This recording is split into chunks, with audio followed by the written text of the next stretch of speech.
हाय, good evening. सब दोस्तों को मेरी तरफ से आज के इस सेशन में बी बॉन्ड्स की टेक्निकल ट्रेनिंग में खुश आमदीद। और हस्बे मामूल चंद एक दोस्तों को नाम लेकर खुश आमदीद कहना चाहूंगा।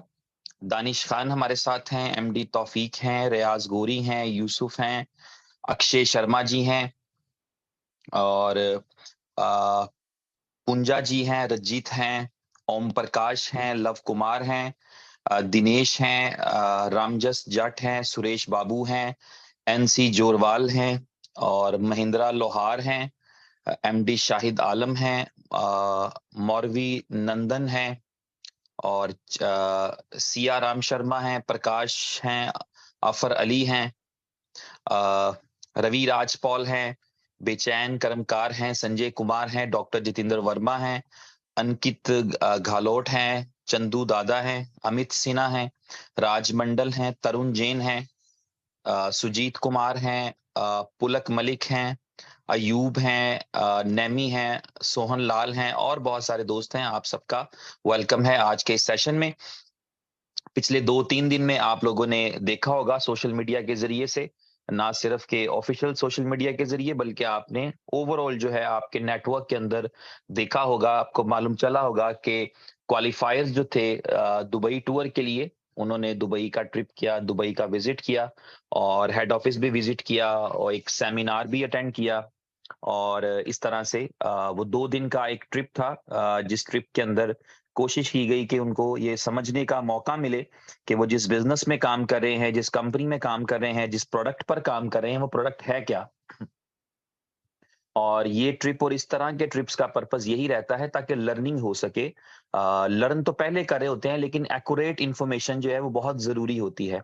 कहते हैं अधूरा नॉलेज जो होता है, आधा नॉलेज जो होता है, जिस तरह कहते हैं कि नीम हकीम खतरा जान होता है, इसी तरह आपका जो अधूरा नॉलेज होता है ये भी खतरनाक होता है। अधूरी बात, अधूरा नॉलेज, ये हमें हमेशा खतरनाक साबित होता है।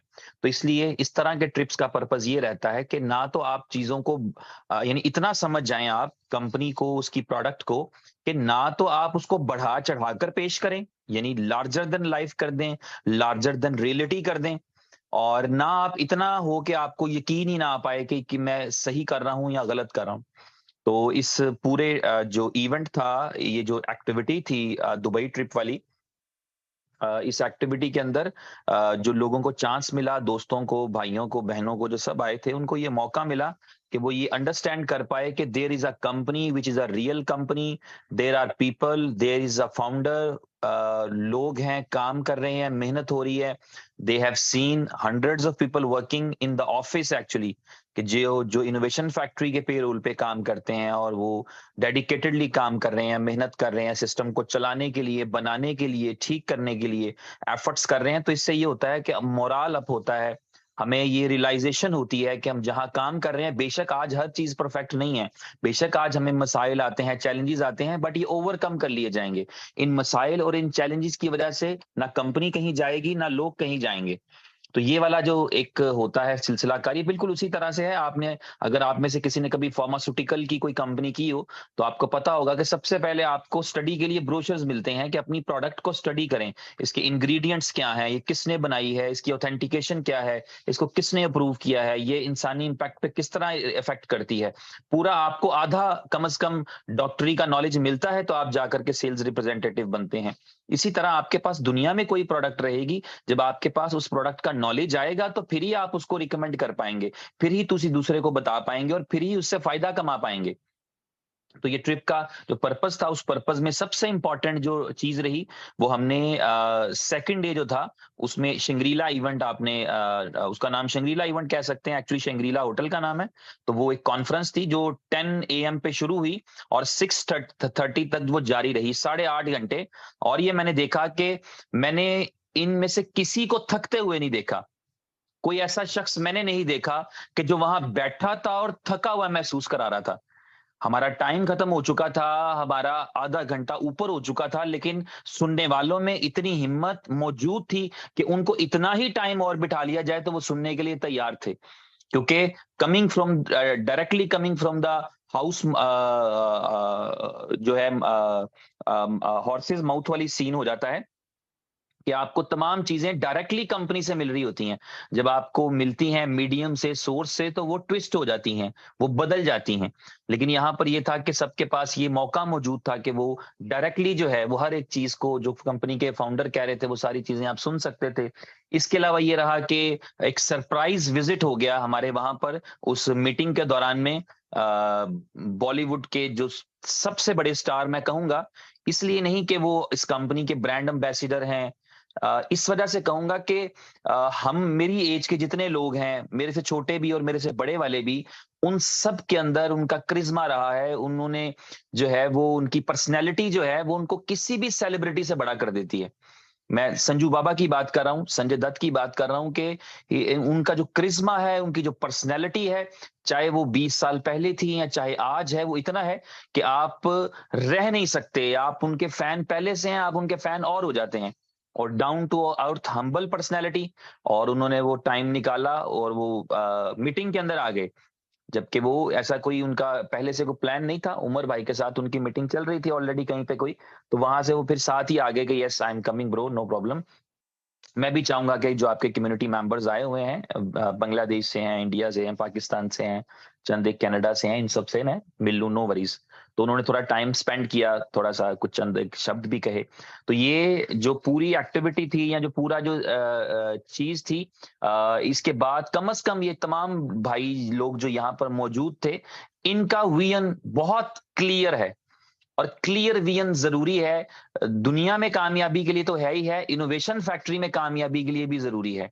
तो इसलिए ये सारी तमहीद मैंने बी बॉन्ड से पहले इसलिए बांध दी है कि कुछ चीजों का आपको इदराक रहना चाहिए। आपको यानी मैं समझता हूं कि कंपनी से अगर पीछे नहीं रहना ना, पीछे रह जाए कंपनी से, कंपनी आगे जा रही है और पीछे रह जाए, तो जिस तरह आप इसको गलती, कसूर, खता या गुनाह मानेंगे ना, इसी तरह अगर आप कंपनी से आगे निकल जाए ना, तो तब भी आप नुकसान ही उठाएंगे।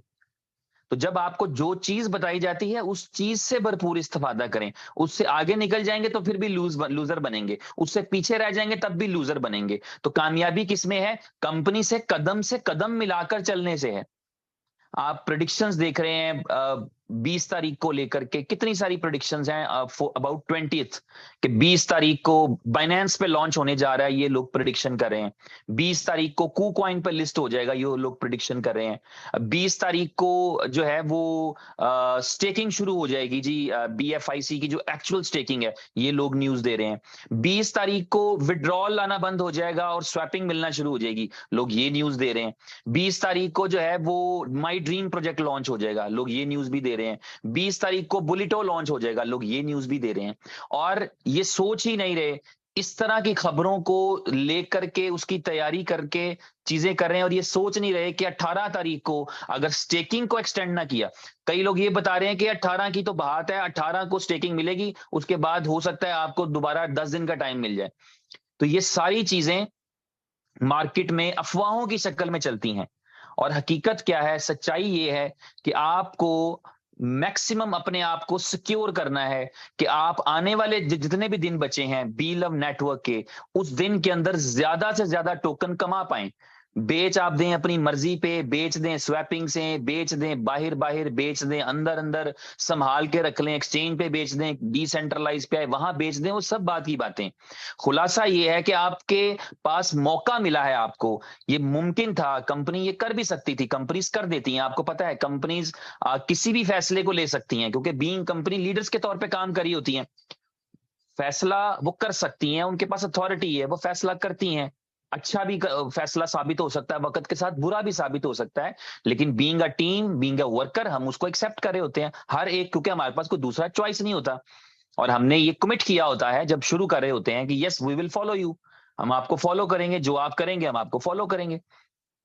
तो ये वाला जो कॉन्सेप्ट है, इस कॉन्सेप्ट के अंदर इस कंपनी ने जो भी डिसीजंस किए हैं, आज तक लोगों को रियलाइजेशन हो रहा है कि वो डिसीजंस कम्युनिटी के बेनिफिट के अंदर ही गए हैं। अल्टीमेटली अब आर्जी तौर पे लगता है कि ये शायद कोई नुकसान की चीज है, लेकिन इन द लॉन्गर रन हमें समझ में आती है।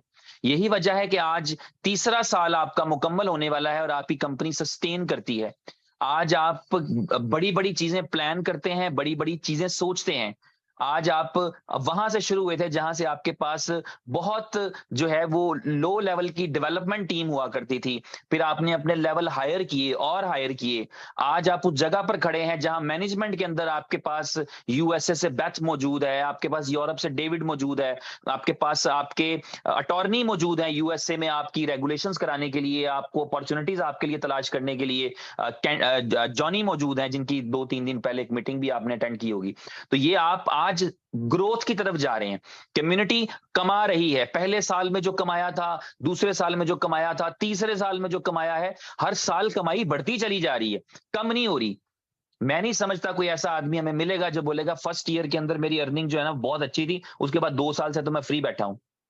पहले साल में कम रही होगी, दूसरे साल में ज्यादा कमाए हैं, और दूसरे साल को छोड़े तो तीसरे साल में ज्यादा कमाए हैं। ढेर सारी अर्निंग बी लव से हुई है। ये हम गिनती करते हैं मिलियंस ऑफ डॉलर की, ये इनसे बहुत ऊपर की है। लोगों ने अर्न किया है, छोटे छोटे बच्चों ने अर्न किया है इसके अंदर। और टोकन की बाइंग सेलिंग में ढेर सारी अर्निंग हुई है। मैं कम से कम आज के दिन में कहूं तो मैं ऐसे 20-25 लोगों को जानता हूं जिनका नेटवर्क नहीं था, बट टोकन बाइंग सेलिंग के अंदर उन्होंने अपनी स्किल को इस्तेमाल किया और उन्होंने अच्छी अच्छी जो है वो वहां पर एक सक्सेस क्रिएट की अपने लिए, अपनी फैमिलीज के लिए कितना कुछ कर दिया उन्होंने, just because token buying selling में। टोकन की बाइंग सेलिंग इतनी बड़ी अपॉर्चुनिटी बन गई। तो आप ये सोचिए कि जब यही टोकन जो 2 सेंट पे, 4 सेंट पे, 5 सेंट पे बेच के लोगों ने फॉर्चून्स बना ली हैं, इसको 2, 4, 5 डॉलर पर बेचकर कितने हजार लोग, कितने लाख लोग अपने लिए फॉर्चून बना सकते हैं। तो इसलिए बी लव टोकन को इस सिनेरियो में हल्का मत लें कि आज आप उसको लो प्राइस पर बेच रहे होते हैं या जिस भी प्राइस पर बेच रहे होते हैं या जो भी आप सोच रहे होते हैं, ये यही है। चीजें चल रही हैं। बीएफआईसी जिन्होंने लिया था वो आज तक उसके फायदे उठा रहे हैं और कल भी और फायदा उठाएंगे। आपको दुनिया भर की कॉइन्स आपने स्टेक किए होंगे, अब मैं रियल स्टेकिंग की बात कर रहा हूं, दुनिया भर के कॉइन आपने स्टेक किए होंगे, लेकिन बीएफआईसी की जो रियल स्टेकिंग है वो जब होगी तो आपको आपको पीछे रह जाएगी, आपको बिटकॉइन की माइनिंग भी भूल जाएगी। उस तरह की स्ट्रेटेजीज इस कंपनी ने डिजाइन की हैं जो लोग बीएफआईसी स्टेक करना चाहेंगे। और कंपनी ने लोगों को, पुराने जिनके स्टेक हुए तो उनको वापस करने का सिलसिला जारी है, दे आर गेटिंग बैक। कईयों को चला गया है, कईयों की लिस्टें बन रही हैं, कईयों को और चला जाएगा। तो ये सारी चीजें सिस्टम के अंदर मौजूद है। तो बीइंग ए दोस्त, ब्रदर, भाई, छोटा बड़ा करके जो भी आप समझें, मैं ये एडवाइस करना चाहूंगा कि कॉन्सेंट्रेट ऑन द 18। आज की बात है, कल की बात है, परसों को छोड़ दो भाई, परसों की बात फिर कर लेंगे। आज और कल की बात करते हैं। आज आपके पास अपॉर्चुनिटी है, मैक्सिमम कॉइन कलेक्ट करें। कल की बात यह है कि आप उनको स्टेक करें। परसों की बात जो है वो कल तक पता लग ही जाएगी। छुपाकर क्या करनी होती है किसी कंपनी ने। तो इसलिए अफवाहों के साथ या इस तरह के साथ मत जिए, बल्कि अपने सही फैसले कर पाएं। याद रखें कि लोग आपसे गलत फैसले करा जाते हैं, ये भी आपको याद रखना चाहिए। मैंने देखा एक्सचेंजर्स की यूनियन देखी मैंने, आपने नहीं देखी एक्सचेंजर्स की यूनियन? वो एक्सचेंजर हमारे भाई बहने जो बी लव टोकन को बाइंग सेलिंग करते थे प्राइवेटली, उन्होंने कैसा यूनियन किया, हम नहीं बेचेंगे इससे, इस प्राइस से नीचे, किया ना उन्होंने। तो ये यूनिटी जो है कहां से आती है? इसी तरह से आती है जब आप किसी एक चीज पे, पब्लिक की यूनिटी नहीं आई। पब्लिक की यूनिटी आती तो ये 100 रुपए पे बिकता या 1 डॉलर पे बिकता। पब्लिक यूनिटी भी आनी चाहिए। तो इसलिए वक्त के साथ चलें, दूसरों के हाथों में मत खेला करें। कोई आपको कोई कहानी सुना के खिला दे, मत खेलें। ठीक है, आप कंपनी के साथ रहें, कंपनी को समझें, कंपनी की चीज सुने और उसी पे विश्वास करें, उसी पे बिलीव करें। ऐसा कोई खबरी नहीं अंदर का कि जो अंदर की खबरें निकाल लेता हो। जब आपके फाउंडर की तबीयत और मिजाज ऐसा है कि वो आपको 2 महीने वाली बात पहले बता देते हैं, तो किसी खबरी की क्या मजाल के वो बारी बात भी बता दे जो उन्होंने भी नहीं सोची। तो इसलिए इस चीज का कॉन्फिडेंस रखा करें। हमेशा जो होगा अच्छा होगा। लोगों के तुक्के लग जाते हैं, उन्होंने कोई बात करी और अभी कैसे कई लोग ऐसे हैं जो, अभी मैं बोल दूं कि यार बी लव जो है $5 पे जाएगा, तो ये मैंने आज बोल दी, आपने मान ली। अगर वो 5 साल के बाद जाएगा फॉर एग्जाम्पल, तो मैं कह दूंगा देखो मैंने तो पहले ही कह दिया था, मैंने तो 5 साल पहले कहा था $5 का होगा। क्या ख्याल है? तो ये लोग बाज औकात इस चक्कर में भी तुक्के छोड़ रहे होते हैं कि ये तुक्का छोड़ दो, ये तीर छोड़ दो, कोई ना कोई तो लगेगा। उससे ये होता है कि मार्केट में ऐसी क्रेडिबिलिटी बन जाती है बिला वजह। लेकिन यहां पर ऐसा कुछ नहीं है। यहां पर जब उमर भाई कोई डिसीजन करते हैं, कोई फैसला करते हैं, 2 ऑप्शंस होते हैं।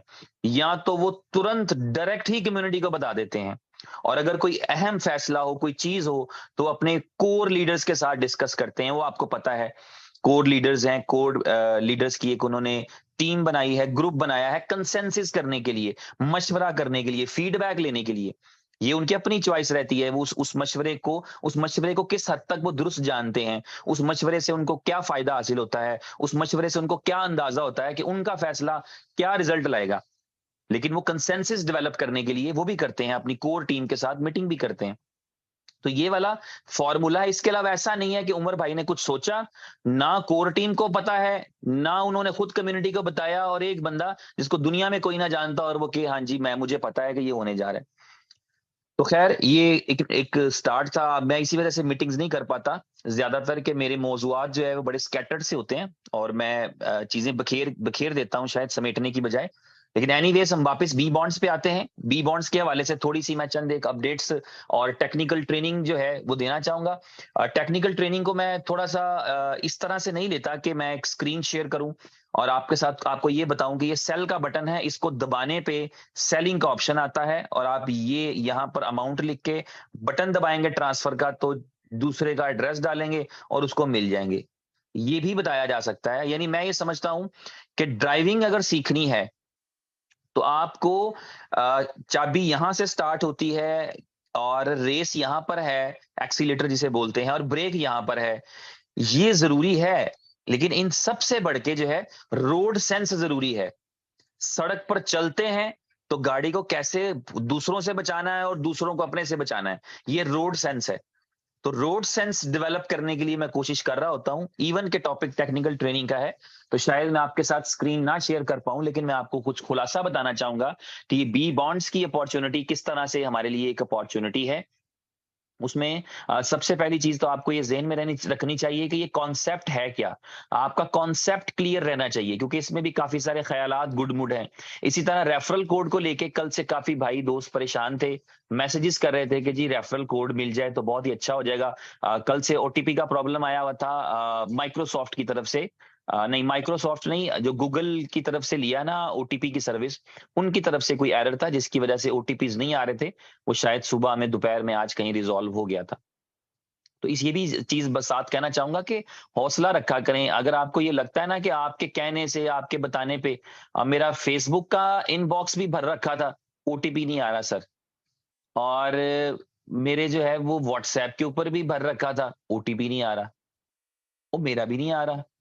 और ये पता है मुझे, कल से पता है, कल शाम से ये इशू हुआ हुआ था और पता है कि रिजॉल्व हो जाएगा। अब सोचिए कि मैं अगर बैठ के कोई 5,000 बंदों को यही रिप्लाई करता रहूं कि आ जाएगा आ जाएगा आ जाएगा, तो क्या हासिल होगा, आपको क्या हासिल होगा। तो इसलिए इतना बिलीव कंपनी पे बना लें कि सिस्टम में जब कोई प्रॉब्लम आएगा कंपनी को पता भी लग जाएगा, उसको रिजॉल्व भी कंपनी ने करना है। आप इसमें कोई ऐड नहीं कर रहे, कुछ ऐसा कारनामा नहीं कर रहे कि अगर आप नहीं बताएंगे तो पता नहीं लगेगा। पता है, कंपनी को पता है, दे न्यू इट। उन्होंने कांटेक्ट कर रखा था गूगल से, सॉल्व करें। गूगल की टेक्निकल टीम सॉल्व कर रही थी, उसको सॉल्व हो गया तो खत्म होगी चीज। तो वो हर एक चीज को जो है हम यानी कि इतना सीरियस ना लेके यार ये हमारे हमारे कहने से होनी है, ये हमारे बार बार कहने से होनी है, ऐसा नहीं है। रिवॉर्ड्स के अंदर जो प्रॉब्लम था वो आपके साथ शेयर किया जा चुका है, वो अभी आज सबके शायद मिल गए हैं। उसमें भी कोई चैलेंज नहीं था, कोई दिक्कत इस तरह की कंपनी की तरफ से ये वाला नहीं था, कोई पॉलिसी वाला कोई भी नहीं था ऐसा चेंज। पॉलिसी चेंज जब भी होगा आपको बता के होगा, आपके साथ मीटिंग करके होगा, लेकिन ये ऐसा कोई पॉलिसी चेंज नहीं था कि रिवॉर्ड नहीं देना। वो सिर्फ ये था कि रिवॉर्ड जनरेशन में टाइम लग रहा था, क्योंकि हमारा डेटाबेस इंक्रीज करता चला जा रहा है। अभी जब श्रीलंका स्टार्ट होगा आपके 4-5 मिलियन डाउनलोड्स आएंगे, आप फिर एक दफा चैलेंज में जाएंगे, मुझे पता है, अंदाजा है, क्योंकि आपका डेटाबेस डेली बेस पे इंक्रीज कर रहा है। और डेटाबेस क्या होता है, डेटाबेस का मतलब है कि हर एक अकाउंट का एक खाता है, उसके पास कितने क्वाइंस पड़े हैं। एक अकाउंट का खाता क्या है, उसके पास कितने अकाउंट क्वाइन पड़े हैं, उसने कितने स्टेकिंग पे लगाए हैं, उसको उसके स्टेकिंग का कितना रिवॉर्ड आना है, उस रिवॉर्ड की बुनियाद पे उसके स्पॉन्सर को कितना जाना है, उसकी उसके रिवॉर्ड की बुनियाद पे उसके ऊपर 15 वाले लेवल्स में कितना बटना है, और उसके रिवॉर्ड की बुनियाद पे उसके नीचे वाले 15 लेवल्स में से उसको कितना आना है। उसने विड्रॉल की रिक्वेस्ट की है, उसने विड्रॉल लिया कितना है, उसकी टीम में लोग एक्टिव कितने हैं, इनएक्टिव कितने हैं, एक्टिविटी किसने की है, एक्टिविटी किसने नहीं की है, और कौन फ्लश आउट हो चुका है, किसका रिवॉर्ड नहीं मिलना है। ये सारी चीजें सिर्फ एक बंदे का ये खाता है। और आपके पास 1,50,00,000 खाते इस तरह के मौजूद हैं, तो आपका डेटाबेस बढ़ता चला जा रहा है, तो वो तजर्बात आपको करने पड़ रहे हैं, क्योंकि जिंदगी के अंदर कभी 1,50,00,000 का डाटा नहीं चलाया किसी क्रिप्टो नेटवर्क कंपनी ने, और इस कंपनी ने भी कभी नहीं चलाया पहले इससे। तो वो जब चैलेंज आता है तो उसको रिजॉल्व किया जाता है। तो एक चैलेंज अभी आ रहा था डेटाबेस बढ़ने के बाद कि रिवॉर्ड जनरेशन में टाइम लग रहा था। आपने देखा ये 4 दिन तो रिवॉर्ड नहीं आया, चौथा दिन आज था।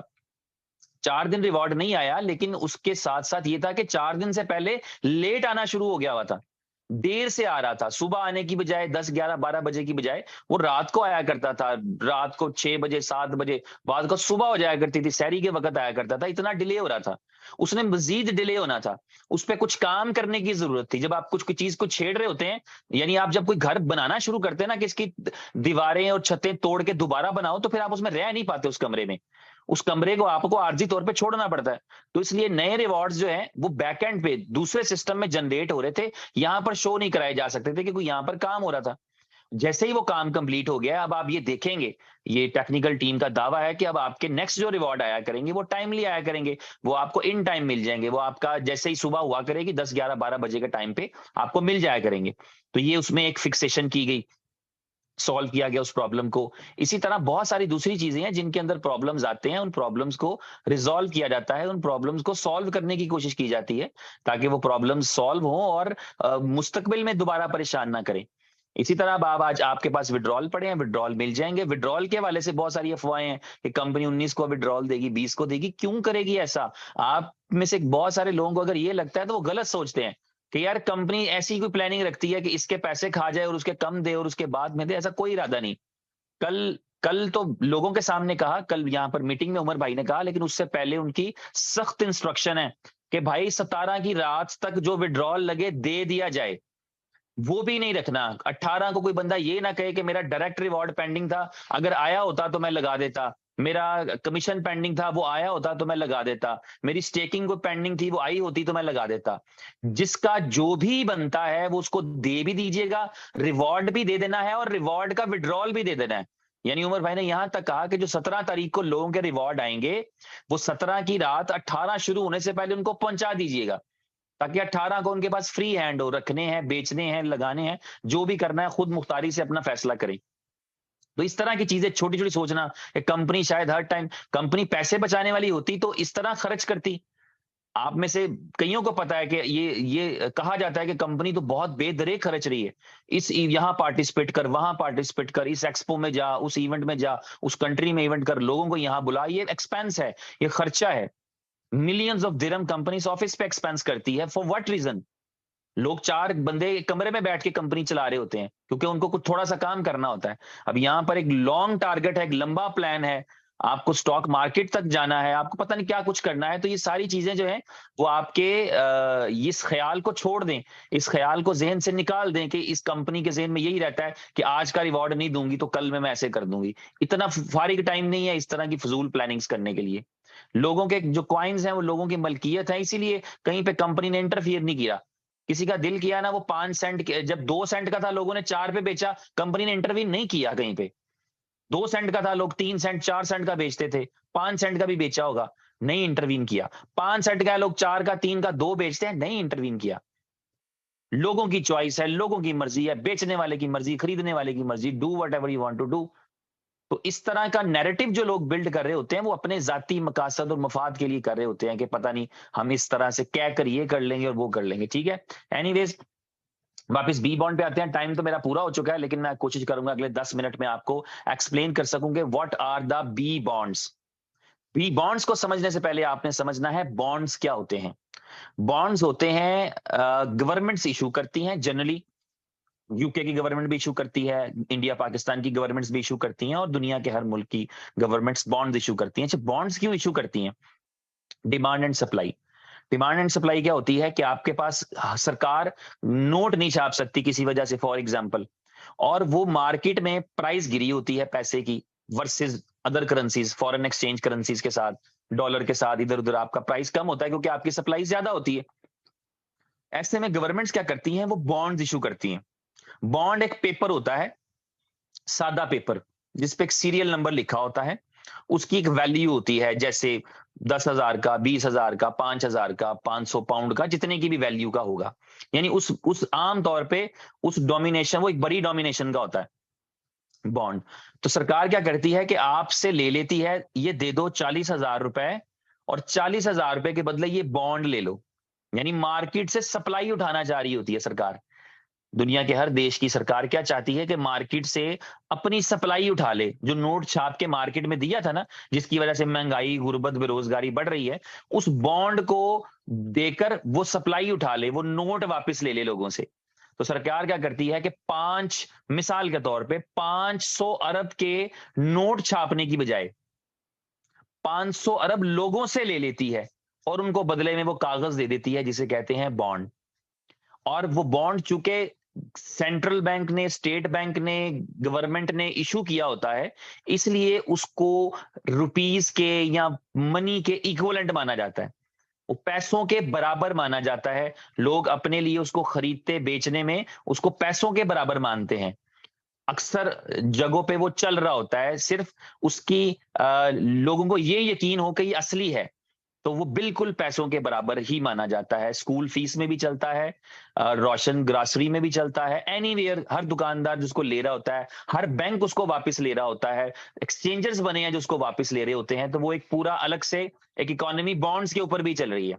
लेकिन बॉन्ड्स का कॉन्सेप्ट ये रहता है सरकार के पास। अब वो बॉन्ड कोई बंदा क्यों ले? जब उसके पास नोट पड़े हैं तो वो बॉन्ड लेने का उसको क्या फायदा? इसीलिए उस बॉन्ड पे एक सीरियल नंबर चढ़ाया जाता है, और उस उन सीरियल नंबर्स की एक ड्रॉ की जाती है। जो government, state bank, reserve bank, federal bank, कोई भी बैंक जो किसी भी कंट्री का है, जो भी उसका नाम हो, वो उसको मेंटेन करता है और उसका एक ड्रॉ मैनेज करता है। उस ड्रॉ के अंदर वो ये करते हैं कि उन सीरियल्स नंबर में से, जो सीरियल नंबर इशू किए हैं, किसी एक का प्राइस निकालते हैं। जब किसी का प्राइस निकलता है तो और लोग मोटिवेट होते हैं, और लोग चाहते हैं कि वो अपने पैसे को बॉन्ड्स की शक्ल में रखें। मगर किस पैसे को? जो उनकी फौरी जरूरत का नहीं है, जो उनको कल चाहिए उसका बॉन्ड नहीं खरीदते, कुछ 2-4 महीने बाद चाहिए उसका बॉन्ड खरीद लेते हैं कि इक्वलेंट टू मनी है। तो जब बेचना होगा तो बॉन्ड भी दिया जा सकता है, और बॉन्ड को बेचकर पैसे भी दिए जा सकते हैं। तो उसमें सिर्फ कमीशन कटता है थोड़ा सा, जहां जहां से आप उसको बाय सेल कर रहे होते हैं। बैंक्स वगैरह में कमीशन नहीं कटता शायद, लेकिन आप एक्सचेंजेस के पास जाते हैं तो वो इसका अलग से कमीशन भी लेते हैं इन बॉन्ड्स को बाय सेल करने का। आई होप कि मैं बोर नहीं कर रहा, लेकिन ये समझाना जरूरी है, थोड़ा सा डीप नॉलेज है। ये आपको इसकी अच्छी अंडरस्टैंडिंग होगी तो आप बी बॉन्ड्स के पूरे कॉन्सेप्ट को समझ पाएंगे। तो जब आपके पास बॉन्ड्स गवर्नमेंट ड्रॉ करती है, अब इस ड्रॉ के अंदर भी ट्रांसपेरेंसी मशकूक है। मशकूक किस तरह से है कि जनरल पब्लिक को ये नहीं पता होता। जनरल पब्लिक तो ऑनलाइन या लिस्टें पब्लिशिंग देख देख रही होती है, उनको उस फॉर्मूले का, उस कॉन्सेप्ट का पता नहीं होता। वो टोटली ब्लाइंड होते हैं कि इस दफा कौन सा नंबर निकलेगा, इस पे तुक्के लगाते हैं, उनको नहीं पता होता। और ये नहीं पता होता कि सरकार ने वो बॉन्ड्स इशू भी किए थे कि नहीं किए थे। कुछ मतलब ट्रांसपेरेंसी 100% नहीं होती। हो सकता है वो जेन्युइनली कर रहे हो, लेकिन जब आपके सामने नहीं हो रहा तो आपके लिए वो ट्रांसपेरेंट नहीं है, आपको दिख ही नहीं रहा। आप यकीन करने पे हैं कि अच्छा जी, मैंने यकीन कर लिया कि अच्छा जी फलाने फलाने नंबर का निकला होगा, और वो मेरा नंबर नहीं है। तो ये बॉन्ड्स इस तरह से चलते हैं और कई सालों से चल रहे हैं। लोग बाय कर रहे हैं, सेल कर रहे हैं, और सारा कुछ हो रहा है उनके साथ, और इक्विवेलेंट टू मनी है। अब जब क्रिप्टो आती है तो क्या होता है कि चीजें, आपको पता है, वक्त के साथ इनोवेट होती हैं, और पुरानी चीजों को आगे लेकर चलना पड़ता है। मैं अक्सर कई बार ये एग्जांपल दे चुका हुआ हूं कि आग से भी रोशनी होती रही है, दिए से भी होती रही है, मोमबत्ती से भी होती रही है, लालटेन से भी होती रही है, बल्ब से भी होती रही है, ट्यूबलाइट से भी होती रही है, एनर्जी सेवर से भी होती रही है, मरकरी बल्ब से भी होती रही है, एलईडी लाइट से भी होती रही है, और पता नहीं कौन कौन सी चीजें आ चुकी हैं। तो ये मकसद कहीं नहीं गया, मकसद वहीं कायम रहा है कि रोशनी करनी है। टेक्नोलॉजी नई आने वाली ने उसका नया सोल्यूशन दिया है, मकसद वहीं कायम दायम रहा है। और पुरानी चीजें जब आती हैं तो उनको ही मतलब पहिए को इजाद नहीं करना, लेकिन पहिए की शक्लें तो बदल रही हैं। मॉडर्न से मॉडर्न ही आ रहा है, मॉडर्न से मॉडर्न ही आ रहा है, उसका कॉन्सेप्ट वही रहेगा। तो इसी तरह जब नई कोई प्रोडक्ट आती है, तो क्रिप्टो एक नई प्रोडक्ट थी, क्रिप्टो के साथ पुरानी चीजों को भी साथ लेकर चलना था कि उनको नई टेक्नोलॉजी में कैसे ऐड करें। वो किसी ने नहीं किया था। तो ये आइडिया फर्स्ट टाइम यहां पर आया कि क्रिप्टो करेंसी के बॉन्ड्स क्रिएट किए जाएं। तो क्रिप्टो के बॉन्ड्स में इनोवेशन फैक्ट्री ने बी बॉन्ड्स के नाम से ये जो प्रोजेक्ट है जो आपके सामने है, इसके अंदर क्रिप्टो बॉन्ड्स इशू करने का कॉन्सेप्ट दिया। अब ये कॉन्सेप्ट क्या कहता है? ये कॉन्सेप्ट कहता है कि आप बिटकॉइन के फैन हैं, फॉर एग्जाम्पल। बिटकॉइन के फैन क्यों है? क्योंकि अगर आपको अपने कॉइन के बाद किसी का फैन होना तो वो बिटकॉइन ही होगा ना। अगर BFIC या बी लव्स के साथ अगर मैं किसी से प्यार कर पाऊंगा तो वो बिटकॉइन ही होना चाहिए ना, क्योंकि वो उसका ट्रस्ट, उसका बिलीव, उसकी डिसेंट्रलाइजेशन, उसकी हाइप, उसमें इन्वॉल्वमेंट, उसकी वर्थ दुनिया में सबसे ज्यादा है। तो अगर मुझे अपने कॉइन के साथ, मेरा उसके साथ मोहब्बत सिर्फ इसलिए रहेगी कि मैं उसमें से कुछ कमा पाऊंगा जब कोई बुल रन आएगा, जब कोई प्राइस एप्रिसिएशन होगी। यहां मेरी मोहब्बत क्यों रहती है? कि यहां से मैं लोगों की जिंदगियों को साथ बदल रहा हूं। वहां मेरे पास कोई ऐसी अपॉर्चुनिटी नहीं है कि मैं लोगों को साथ जोड़ सकूं, मुझे बिटकॉइन कुछ दे रहा हो, ऐसा कुछ भी नहीं। लेकिन यहां आपके अपने कॉइन के साथ मोहब्बत क्यों होती है? क्योंकि आप आगे बढ़ रहे होते हैं, आप आगे चल रहे होते हैं, आपने लोगों को साथ जोड़ा होता है, आप वो बने होते हैं जिनकी वजह से लोगों की जिंदगियां बदल रही हैं। ये मामूली बात नहीं है, हम इसको इतना इजी लेते हैं, हम इसको बिल्कुल फॉर ग्रांटेड लेते हैं, लेकिन ये आसान बात नहीं है कि आप इस्तेमाल हुए। आप सोचिए कि आपके रेफरेंस से एक बंदे ने इनोवेशन फैक्ट्री या BFIC नेटवर्क या फर्स्ट इन्वेस्टमेंट या बी लव या आने वाले फ्यूचर प्रोडक्ट किए हो, और वो बंदा सड़क पर पैदल चलने वाला बंदा गाड़ी में घूम रहा हो, वो किराए पर रहने वाला बंदा अपने घर में रह रहा हो, वो गुर्बत की जिंदगी गुजारने वाला बंदा खुशहाल जिंदगी गुजार रहा हो, तो आपको क्या लगता है कि आपको इसके लिए कोई अजर नहीं, आपके लिए इसके कोई सवाब नहीं, आपके लिए इसका कोई पुण्य नहीं, आपकी कोई अहमियत नहीं? आपकी अहमियत है, बनाने वाले की नजरों में आपकी अहमियत है कि आपने दूसरे को वो मौका दिया, और ये विन विन सिचुएशन थी, ये अपॉर्चुनिटी दोनों के लिए थी। आपने उसको सिस्टम में लेकर आए, उसका कुछ बेनिफिट आपको पहुंचा, आप उसको सिस्टम में लेकर आए, उसका सारा बेनिफिट उसको पहुंचा। दोनों का म्यूचुअल बेनिफिट था, लेकिन उसका ज्यादा बड़ा बेनिफिट था। ऐसी 10,000 एग्जाम्पल्स हमने देखी हैं कि अपलाइन और स्पॉन्सर्स की अर्निंग कम थी और डाउनलाइन की और टीम की अर्निंग्स बहुत ज्यादा थी। तो इसका मतलब ये था कि सिर्फ ये नहीं था कि स्पॉन्सर जो है वो अपने फायदे के लिए ला रहा था या अपने लिए ला रहा था, बल्कि हर एक ने अपनी मेहनत से अर्न करना होता है। वो आपका स्पॉन्सर बना तो वो आपके लिए एक वसीला बना, एक राह बना, एक रास्ता बना।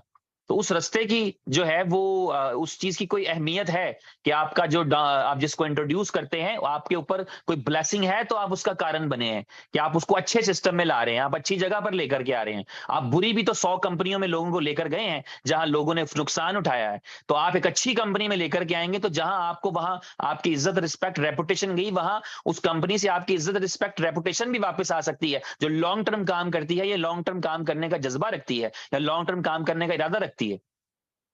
तो बी बॉन्ड्स उसी कॉन्सेप्ट के ऊपर आया जिसके अंदर BFIC के इकोसिस्टम के लिए इनोवेशन फैक्ट्री ने बी बॉन्ड्स का कॉन्सेप्ट दिया। उस बी बॉन्ड्स के अंदर क्या है कि आप बिटकॉइन आपके पास है, अब फर्ज करिए समझने के लिए, आपके पास एक बिटकॉइन है जो आपने खरीद लिया, आज ही खरीद लिया, 31-32 हजार का है, डॉलर का आपने खरीद लिया। अब आप इसको कब बेचेंगे? डेफिनेटली आप चाहेंगे कि इससे कोई लाइफ चेंजिंग अपॉर्चुनिटी बने, आप इसको बेचेंगे एक खास टाइम पे जब आपको प्राइस इसकी, अगर आप 30,000 पे ले रहे हैं तो आपके जेहन में कोई $1,00,000-2 लाख पर जाने का चांस तो होगा। तभी आपको लगेगा ना कि मेरा $30,000 जो आज है ये कोई 2-2.5 लाख पे जाए बिटकॉइन, तो मेरा $3,000 की जगह $3 लाख बन जाए। ऐसी ही आप स्ट्रेटेजी करके खरीदेंगे ना, तो ये हो गया आपकी मोहब्बत बिटकॉइन से। अब बी बॉन्ड्स आपको क्या ऑप्शन देता है? बी बॉन्ड्स कहता है कि आप अपने बिटकॉइन से बी बॉन्ड खरीद सकते हैं। 0.001 बिटकॉइन का एक बी बॉन्ड है। अगर उसको डॉलर में वैल्यू चेक करें तो वो $31 बनेगी, $32 बनेगी, जितने का बिटकॉइन है उसके 0.001% का एक बी बॉन्ड है। अगर बिटकॉइन 15,000 पे था तो बी बॉन्ड $15 का था। जब बिटकॉइन $22,000 पे था तो बी बॉन्ड $22 का था। बिटकॉइन $50,000 का हो जाए तो बी बॉन्ड $50 का हो जाएगा। तो यानी आप अपने बिटकॉइन को एज ए बिटकॉइन भी तो स्टोर करना है कहीं, तो आप उसको एज ए बिटकॉइन रखने की बजाय आप उसको एज ए बी बॉन्ड रख लें। जब आप उसको एज ए बी बॉन्ड रखेंगे, आपने अगर एक बिटकॉइन है तो इसका मतलब है उसमें आप 1,000 बी बॉन्ड खरीद सकते हैं 0.001 के हिसाब से। और अगर आपके पास $31 है, $32 है, तो आपने एक ही बी बॉन्ड खरीदा, वो बॉन्ड आपने परचेज किया, वो बॉन्ड के के साथ आपको आपके अकाउंट के अंदर bbonds.io की साइट पे गए, आपने उसकी रजिस्ट्रेशन की, रेफरल कोड मांगा, वो आपने दे दिया और आपने साइन अप कर लिया, फिर आपने उसमें डिपॉजिट किया और आपको एक प्रोसीजर है जिससे आप बी बॉन्ड बाय करते हैं। ये खबर दे दूं, अभी बी बॉन्ड्स बाय नहीं हो रहे और अभी बाय भी नहीं होंगे। Be clear about it, B bonds नहीं बाय हो रहे, अभी बाय करने का परमिशन कंपनी ने नहीं दिया। अभी सिर्फ वो उस पे काम कर रहे हैं जिनको सेल करना है, स्वैप करना है, वापस बिटकॉइन लेना है, बी बॉन्ड देके उनके लिए काम हो रहा है। वो अगले चंद एक घंटों में या चंद एक दिन में हो जाएगा। लेकिन नए बॉन्ड्स कंपनी नहीं सेल कर रही, नोट कर लें अपने पास।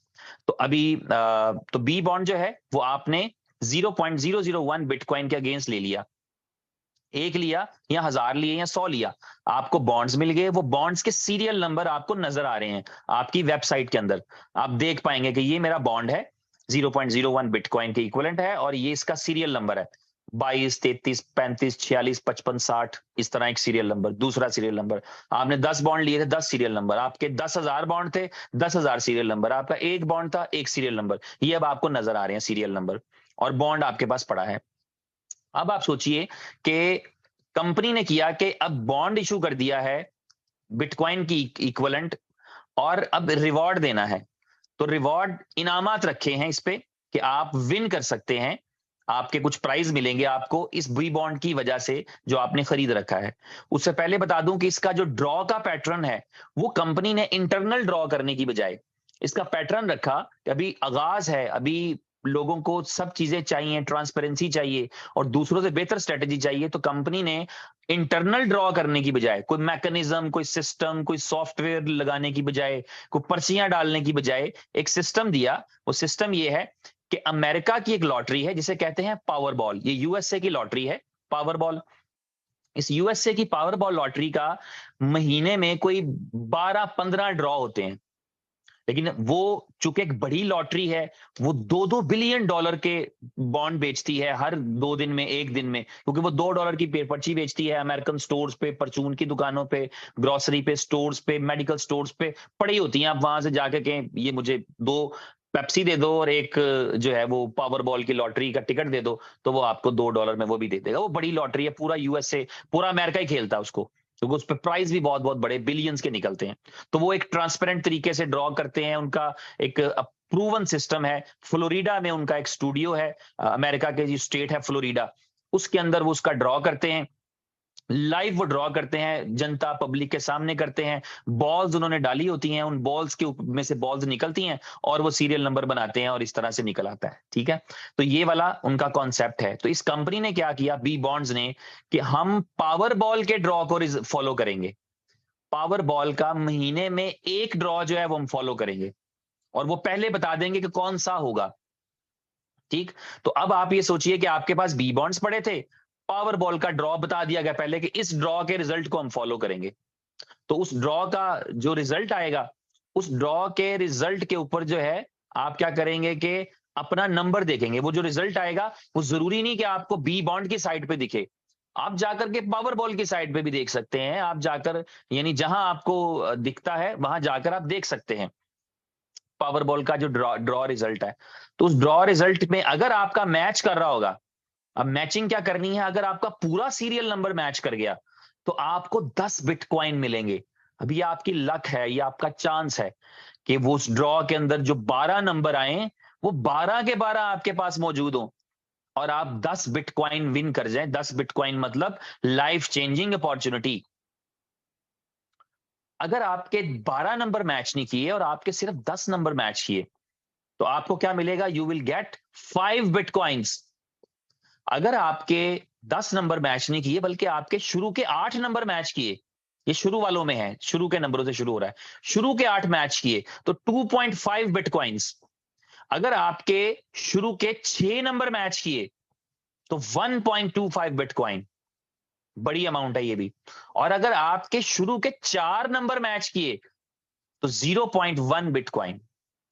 और ये उन लोगों की तादाद 100 से ज्यादा है जिन्होंने 0.1 बिटकॉइन विन किया है। अभी रिसेंटली मैं देख रहा था सोशल मीडिया वालों के पास टेस्टिमोनियल पड़े थे, वो 70-80 के करीब टेस्टिमोनियल्स थे जिन्होंने बी बॉन्ड से विन किया। तो ये जो है ये कॉन्सेप्ट है। अब आपने बॉन्ड लिया, बॉन्ड ने पार्टिसिपेट किया, लकी ड्रॉ के अंदर आपका प्राइज निकला, first second third fourth fifth, कोई भी निकला, नहीं निकला, नो वरीज, आपका पैसा वहीं पड़ा है, आपका बॉन्ड वैसे ही महफूज है, आपका बॉन्ड जाया नहीं हुआ। अमेरिका की पावर बॉल की पर्ची जाया हो जाती है, ड्रॉ खत्म, पर्ची खत्म, नहीं खरीदो तो नए ड्रॉ में हो, लेकिन ये बॉन्ड आपका वैसे ही पड़ा है, आपके पास महफूज पड़ा है। आपका अगले दिन मन किया कि मेरा रिवॉर्ड नहीं निकला, तो आप उसको बेच दीजिए, बॉन्ड को बेचिए और अपने पैसे ले लीजिए, उसकी जो भी फीस है, ट्रांजैक्शन के चार्जेस हैं, वो पे करिए और आप ले लीजिए, सिंपल। और आपको दिल करता है नहीं यार अगले ड्रॉ तक रख लेता हूं, क्या फर्क पड़ता है, अगले ड्रॉ तक रख लेता हूं, क्या फर्क पड़ता है, अगले ड्रॉ तक रख लेता हूं, क्या फर्क पड़ता है, तो वो आप हर ड्रॉ में पार्टिसिपेट कर रहे हैं।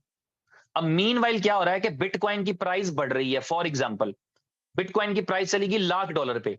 अब आपको ये परेशानी नहीं होनी चाहिए कि यार मैंने बॉन्ड में रखे हुए हैं, अगर बिटकॉइन रखता तो ये $1,00,000 के पे चला जाता मेरा। आपका बी बॉन्ड भी उतनी ही वैल्यू पे चला गया है।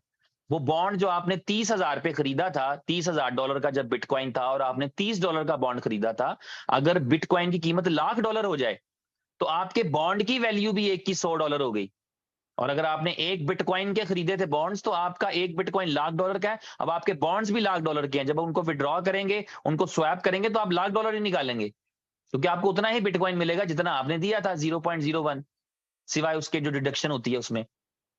तो ये वाला जो कॉन्सेप्ट है, ये आपको समझ में आना चाहिए कि बॉन्ड्स एक अलग से एक एंटिटी है, इसका बुलिटो प्रोजेक्ट से कोई ताल्लुक है वो एक अलग चीज है, इसका बुलिटो से पहले भी चलेगा, बुलिटो के बाद भी चलेगा, ये एक लॉन्ग लास्टिंग अपॉर्चुनिटी है। आपको इसका पता होना चाहिए कि अगर आपके पास सेविंग है और आप दुनिया की कोई करेंसी खरीद के रखना चाह रहे हैं, तो एक बॉन्ड भी खरीद के रखिए, एटलीस्ट एक तो रखिए, अपनी अपनी जिंदगी में एक चांस तो दीजिए, चांस लेने से होता है।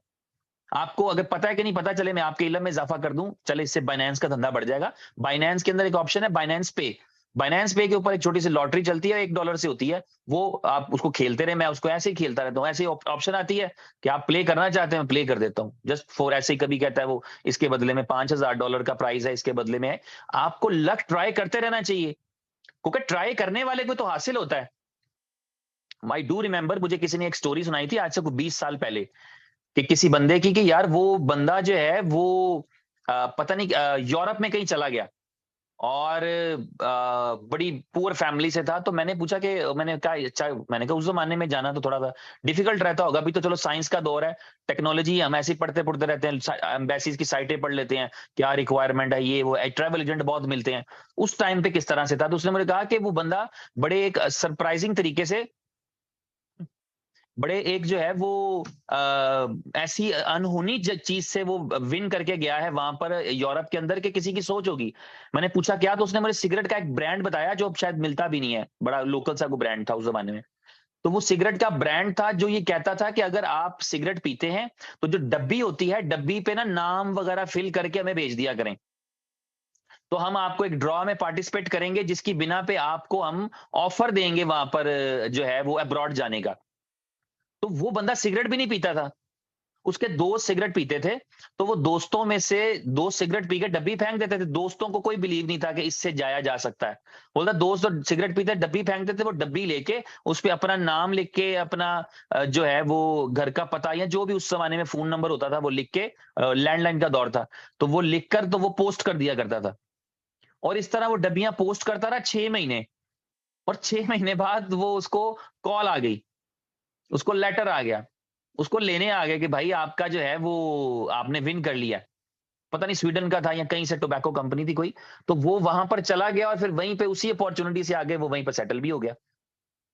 तो यानी ये है कि अपॉर्चुनिटीज को लिया करते हैं। तो एक बी बॉन्ड का मतलब है $31 यार, या $35 या 25,000 का हो जाएगा तो $25, या 17,000 का हो जाएगा तो $17। तो take this opportunity and for longer run. मैं नहीं समझता कि आप खरीदें बेच दें, कमीशन कटवाएं उसमें से, या जो फीस कटती है वो कटे, या ट्रांजैक्शन के चार्जेस पड़े और आपके चलो जी मैं कर दिया, लिया है उसको लेकर रखें।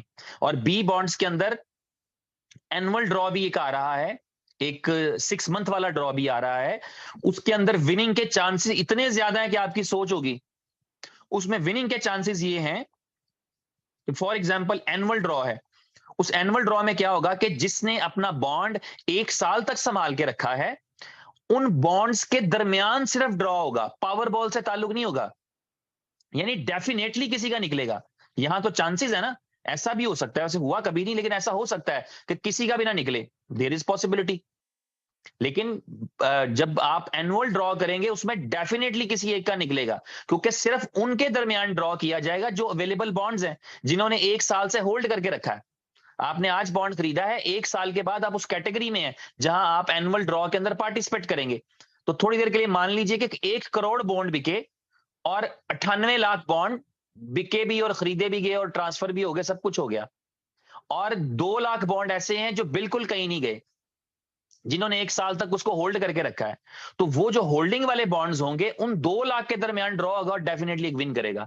तो आपके विनिंग के जो चांसेस हैं जो 0.0001% है पावर बॉल के केस में, वो इस एनुअल ड्रॉ के चक्कर के अंदर, एनुअल ड्रॉ के सिस्टम के अंदर वो आपके पास चांसेस हो जाएंगे 99% विन करने के चांसेस हो जाएंगे, क्योंकि डेफिनेटली समवन विल विन। आप नहीं तो आपका कोई भाई, आप नहीं तो आपका कोई दोस्त, आप नहीं तो आपका कोई कुलीग, आप नहीं तो आपका कोई टीममेट, आप नहीं तो आपकी कोई upline, there are 99% chances of winning. तो ये वाला जो बी बॉन्ड का कॉन्सेप्ट है, इस बॉन्ड को अगर आप समझ जाएं, जहन में रख लें, तो इसके आगे बहुत बड़ा बिजनेस है, इसके आगे बहुत कमाल का बिजनेस है। अब आप ये सोचिए कि इसके हम फर्स्ट फेज की बात कर रहे हैं, इसका जो सेकंड फेज है उसके अंदर ये बी बॉन्ड्स इतना हाईलाइटेड है, इतना ज्यादा बिकेगा, क्योंकि इस बी बॉन्ड के नंबर को, अब आप सोचिए, आपको पता नहीं इस चीज का आइडिया है कि नहीं है कि पर्ची का एक बिजनेस होता है जिसके अंदर बॉन्ड्स नहीं मिलते, बल्कि टेम्परेरीली आप उसको, यानी आपको थोड़े से पैसे देने हैं और आप प्राइस में पार्टिसिपेट कर सकते हैं। वो लोग कैसे करते हैं? वो ये करते हैं कि एक बॉन्ड खरीदा, ओरिजिनल बॉन्ड अपने पास रख लिया, और उस बॉन्ड के पर्चियां बना के लोगों को दे दी गई, ये नंबर तुम्हारा हो गया, और प्राइस रख दिया छोटा। मिल रहा था 10 बिटकॉइन, लेकिन उसको बंदे से कहा कि 1 बिटकॉइन मिलेगा। तो ऐसी 5 पर्चियां बना दो, 10 पर्चियां बना दो। अब इसका क्या होगा? अगर तो निकल आया तो कंपनी से लेके उनको दे देंगे, अगर नहीं निकला तो क्या करेंगे? वो जो आपने बॉन्ड की पर्चियां बेची थी वो पैसे आपको बच गए। ये एक अलग से बिजनेस है, ये काफी खैर इलीगल सा बिजनेस है, लेकिन दुनिया भर में हो रहा है, और वो इंडस्ट्री इसमें इन्वॉल्व हो जाएगी। और आपको पता है कि जिस बिजनेस के अंदर इंडस्ट्रीज इन्वॉल्व होती है ना, वही ग्रो करता है। आपके बीटीसी की ग्रोथ क्या है? अभी ब्लैक रॉक का नाम आया है और ऐसे लग रहा है जैसे बुल रन आ गया। दुनिया का एक तरह से अमीर तरीन लोगों से भी अमीर तरीन आदमी, इतनी बड़ी कंपनी है उसकी, उसने बिटकॉइन में इंटरेस्ट ले लिया है, उसे लगा है कि ये अच्छी चीज है। नतीजा क्या है कि आपके बिटकॉइन पकड़ा ही नहीं जा रहा। तो ये इंडस्ट्री जब आती है, जब इंस्टीट्यूट्स आते हैं, पिछले बुल रन के अंदर कौन था? बैंक्स थे। बैंक्स बाय कर रहे हैं, हमारे पास $20 मिलियन एक्स्ट्रा पड़ा है जो अगले 5 साल तक जरूरत नहीं, चलो इसका बिटकॉइन ले लो। तो बैंक्स ने उसको बाय कर करके 69,000 पे पहुंचा दिया। तो ये जो है इंडस्ट्रीज इन्वॉल्व होती हैं। तो अब आपके इस बी बॉन्ड के अंदर जब इंडस्ट्री इन्वॉल्व होगी, तो इसका मतलब है कि आपके करोड़ों बॉन्ड्स बिकने का सिस्टम भी होगा। और अब अगर इन सारी चीजों से आप अपने जाती फायदे सोच रहे हैं, तो अब आप सोचिए कि इसका इंपैक्ट बीएफआईसी और बीएलवी टाइप की एसेट्स पे क्या पड़ेगा। कि जब आपके करोड़ों बॉन्ड्स बिक रहे हो, तो आपका बीएफआईसी और बीएलवी उसमें कंज्यूम हो रहा हो, उसका क्या रिवॉर्ड मिलेगा या उसका क्या रिजल्ट निकलेगा आपके एसेट्स की शक्ल पे। और फिलहाल ये है कि बॉन्ड्स बाय नहीं हो रहे, इस वक्त कोई बॉन्ड्स बाय नहीं हो रहे। आप बाय करने की कोशिश भी कर लेंगे तो बाय नहीं होगा। इस वक्त जो है वो सिर्फ आप वहां पर सेल कर सकेंगे, जो सेल बैक होता है जिसका नाम है, जिसका मतलब है आप कंपनी को वापस देके बिटकॉइन ले लें। तो जिनके पास पहले पड़े हैं वो कंपनी को वापस देके अपना बिटकॉइन ले सकेंगे। उसका थोड़ा सा काम शायद को रहता है, कुछ मिंटिंग बाकी थी, वो शायद हो चुकी है। करंट स्टेटस भी अभी यही है कि बस आपको आज कल में वो ऑप्शन मिल भी जाएगा और उसकी अनाउंसमेंट भी हो जाएगी। और दूसरा जो है, आप इस किसी को ट्रांसफर कर सकेंगे। आपके पास पहले से एक बॉन्ड पड़ा है और आपको लगता है कि यार ये मैं सेल बैक करूंगा तो मुझे कुछ चार्जेस पड़ेंगे, और अगर मैं किसी को ट्रांसफर कर दूंगा तो चार्जेस नहीं पड़ेंगे। आपको सेल बैक करने के ऊपर, आप कंपनी को वापस सेल बैक कर रहे हैं, फॉर एग्जांपल आपको 10% अगर चार्जेस पड़ रहे हो, लेकिन आप किसी को ट्रांसफर कर रहे हैं तो आपको 0% चार्जेस है, तो आप प्रेफर करेंगे कि यार मैं किसी दोस्त को भेज देता हूं, उसको चाहिए, चलो मेरा 10% बच जाएगा। अगर चाहें ऐसा करना तो कर भी सकते हैं। तो ये वाला जो है आपका जो सिस्टम है, ये चालू हो जाएगा होपफुली कल से। ठीक है, कल शाम से या इस तरह से आपके पास ट्रांसफर करने की और स्वैप वाली फीचर आ जाएगा। और जो आपका बाय करने वाला ऑप्शन है वो मौजूद नहीं है। जब बाय करना कंपनी अलाउ करेगी, आप तभी बाय कर सकेंगे। बाय करने का मूड हो तो जरूर उतना बिटकॉइन संभाल के रख लीजिए कहीं पर, ताकि जब आपको ऑप्शन मिले तो आप उसको बाय कर सकें। तो आई होप कि मेरे आज के इस सेशन के अंदर मैंने कोशिश की, 56 कीमती मिनट मैंने आपके ले लिए, लेकिन कोशिश मैंने की है कि आपको बी बॉन्ड्स का कॉन्सेप्ट दे सकूं कि what is B bond and what are actually bonds, और उसके फायदे भी मैंने आपको बता दिए हैं। इसमें एक रेफरल लिंक होता है जिसको लेकर के काफी ज्यादा लोगों में एक्साइटमेंट रहती है, उसके बारे में बता दूं कि इसका कॉन्सेप्ट ये है कि आपके रेफरल से अगर किसी ने अकाउंट बनाया, जब आप अपना अकाउंट बनाते हैं तो आपको एक रेफरल आईडी मिल जाती है कि आप दूसरों को प्रमोट कर सकते हैं। उसका फायदा क्या है? उसमें कोई कमीशन नहीं है, कोई इंसेंटिव नहीं है, कोई ऐसा बोनस नहीं है, नथिंग। उसका फायदा यह है कि आपके रेफरेंस से जिसने अकाउंट बनाया था उसका अगर बॉन्ड निकल आता है तो उसके प्राइस का 10% आपका है। ये इकलौता फायदा है आपको फिलहाल अभी तक, कि अगर आपके रेफरेंस से किसी ने जो है, ये रिसेंटली कंपनी ने इंटीग्रेट किया है, जिन दिनों में साइट डेवलप हो रही थी, रीबिल्ड हो रही थी, उन दिनों में ये फीचर ऐड किया है कि अगर आपका अभी इस दफा जो नेक्स्ट ड्रॉ हो रहा है उसके बारे में बात करते हैं, तो आपका जो स्पॉन्सर है जिसके रेफरेंस से आपने अकाउंट बनाया था और आपका बॉन्ड निकलेगा तो 10% का इनाम उसको चला जाएगा। यानी आपके रेफरेंस से किसी ने अकाउंट बनाया, उसने 10 बिटकॉइन विन किए तो 1 बिटकॉइन आपको आएगा। तो ये मजेदार चीज है कि चलो मेरे रेफरेंस से 1000 लोगों ने बॉन्ड्स लिए हुए हैं तो मेरे जीतने के चांसेस ज्यादा हैं कि मेरा निकला कि नहीं निकला, मेरे 1000 लोगों में से किसी एक का भी निकल आया, और जितना भी निकल आया चलो उसका 10% मुझे मिल जाएगा। तो इस वजह से रेफरल कोड की इंपॉर्टेंस थोड़ी सी है। तो आप अपना रेफरल कोड बनाइए, रेफरल कोड दीजिए, लेकिन इसमें कोई अपलाइन डाउनलाइन वाला कोई ऐसा सीन सिनेरियो नहीं है। ठीक है, आपके रेफरल कोड से मैं भी खरीद सकता हूँ, इज ओके, मैंने किसी के रेफरल कोड से खरीदना ही था तो मैं आपके रेफरल कोड से साइन अप कर लेता हूँ। तो ये this is very simple, very normal. इसमें कोई अपलाइन डाउनलाइन का सीन नहीं है, ये जरूरी नहीं है। बाकी जहां पर अच्छी कोऑर्डिनेशन बनी है, जहां पे अच्छा टीम वर्क चल रहा है, जहां पे एक दूसरे के साथ सपोर्ट हो रही है, वहां पे यही बनता है कि आप अपनी अपलाइन के साथ ही अपनी अपलाइन के साथ चलें, आपके साथ सपोर्ट करते हैं, आपके काम आते हैं, यही आप कर सकते हैं अपलाइन के लिए। याद रखिए, जो भी बिजनेस कर रहे हैं उस बिजनेस के अंदर से 99% आपके फायदे हैं, 1% आपकी अपलाइन का बेनिफिट है। तो आप अपने 99% फायदे के लिए काम कर रहे हैं, उसके 1% के लिए नहीं कर रहे। उसे तो दें, कुछ और दे सकते हैं, ज्यादा दें, उसे रिस्पेक्ट दें, उसकी उसकी रेपुटेशन बनाएं, उसके बारे में अच्छी बात करें। लेकिन यहाँ उल्टा ही चलता है, अपलाइन हमेशा बुरी लगती है आपको, अपनी बुरी लगती है, दूसरों की अपलाइन अच्छी लगती है कि यार वो बहुत ग्रेट है, और अपनी बुरी लग रही होती है।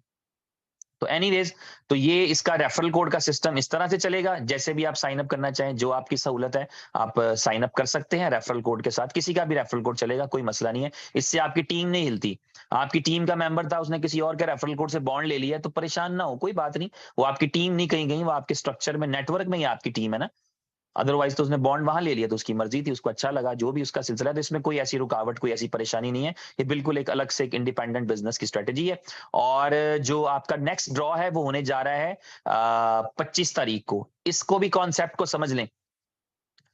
24 तारीख होगी अमेरिका में, रात को 11:59 होंगे फ्लोरिडा में, तो ये ड्रॉ होगा। उस वक्त 25 तारीख हो चुकी होगी दुबई में, सुबह के शायद 7 या 8 बज रहे होंगे।